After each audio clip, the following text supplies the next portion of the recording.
इतिहास की जरूरत क्या है? आखिर क्यों लोग इतिहास को जानना आवश्यक समझते हैं? आखिर कैसे इतिहास के वो पन्ने हमारे रास्ते को एक नए परिवर्तन की ओर लेकर जाते हैं? अगर आपके मन में इस तरह के सवाल है तो इसका जवाब बड़ा ही सरल है। भविष्य में आने वाली हमारी पीढ़ियां इतिहास को जानकर हमेशा प्रेरित रहें और हमेशा सही रास्ते चुनने में सक्षम रहें, अपने पूर्वजों के वीरता की गाथा सुनकर खुश रहें। और यही इतिहास को जानने का मूल कारण है। एक ऐसा कथन जिसे आज भी भजन के माध्यम से लोगों को सुनाया जाता है, लेकिन हम यहाँ पर हमारे शब्दों के माध्यम से आपको कथन सुनाने वाले हैं। एक ऐसी कथा जो हम सब के लिए मनमोहक है। हमारे समाज को सही दिशा दिखाने वाले एक और गुरु रूप सिंह महाराज के बारे में आपको बताने वाले हैं। तो चलिए आज के इस एपिसोड को हम शुरू करते हैं। बात 13वीं शताब्दी की है।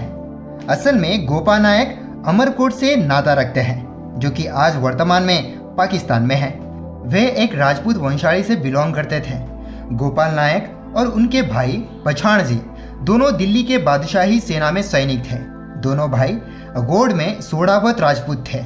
इसके वंश में पछाण के पुत्र नाहर, नाहर के पुत्र वीरम, वैसे ही आगे चलकर वीरम के तीसरी पीढ़ी पर आसो सिंह के 2 पुत्र होते हैं। उनमें से एक का नाम था रूप सिंह और दूसरे का नाम था सूरजमल।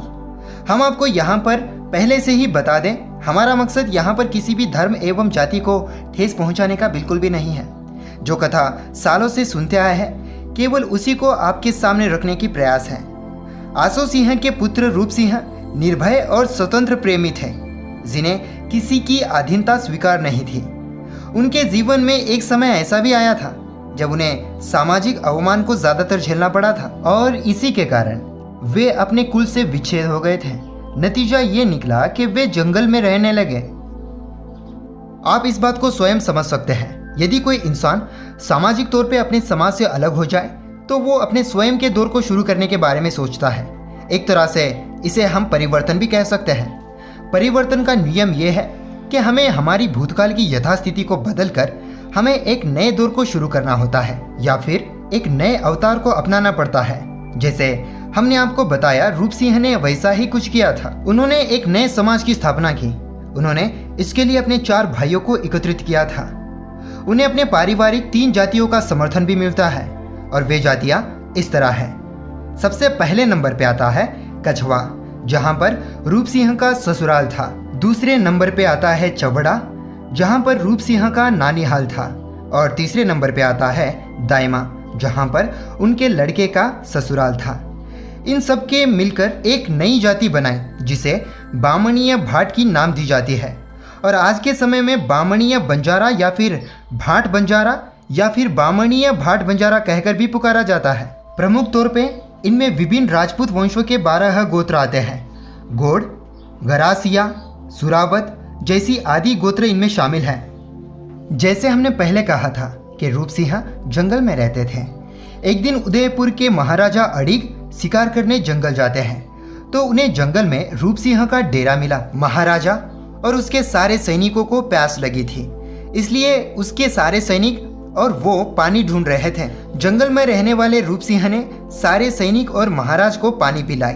बदले में अड़िग महाराज ने खुशी से 12 गांव और 11,000 बीघ जमीन रूप सिंह को भेंट में देते हैं।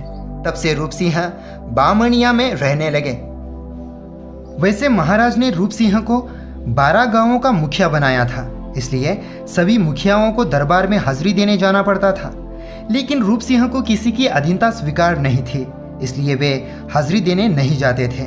महाराज काफी गुस्से में थे, इसलिए वे मेवाड़ के सबसे बड़े लुटेरे को रूप सिंह से लड़ने के लिए रखे हुए थे। एक बार रूप सिंह और एकलम नाम के लुटेरे की लड़ाई दरबार में होती है, जिसमें लुटेरे की मौत होती है।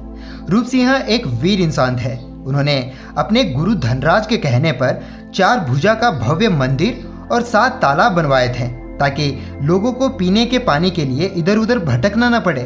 एक दिन लुटेरे के मामा जी रूप सिंह के सो जाने पर लड़की के वेश में आकर रूप सिंह के गर्दन में तलवार मार दी और रूप सिंह महाराज इस तरह वीर गति को प्राप्त हो जाते हैं। दोस्तों, यह थी रूप सिंह महाराज की सच्ची कहानी।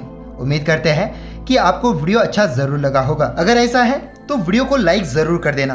साथ ही यदि आपने हमारे चैनल को अब तक नहीं सब्सक्राइब किया हुआ है तो ज़रूर से चैनल को भी सब्सक्राइब कर लेना और साथ में बगल वाले नोटिफिकेशन बेल आइकन को भी दबा दीजिएगा, ताकि आने वाले समय में आप हमारे एक भी एपिसोड मिस ना कर सके। साथ ही वीडियो को अपने दोस्तों के साथ फेसबुक, व्हाट्सएप, इंस्टाग्राम हर जगह शेयर कर दीजिएगा। तो मिलेंगे फिर से एक और नए एपिसोड में, तब तक के लिए नमस्कार।